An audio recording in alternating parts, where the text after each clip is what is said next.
Hey, I've been wearing this leather jacket for about a quarter century now, and you can tell it is really, really worn out.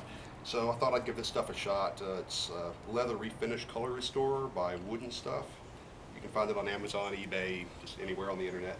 I already did one half of the jacket, and I honestly can't believe how well it worked. So thought I'd show you guys. I'd highly recommend wearing a glove because this stuff will stain your fingers. It says to use a sponge. I don't have a sponge, so I'm just going to use a rag. It worked fine before. It doesn't take much.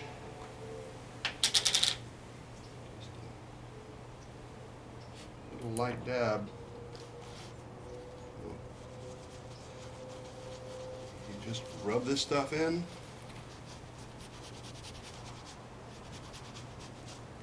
And within minutes it's dry to the touch and doesn't seem to rub off on your hands, clothing, anything.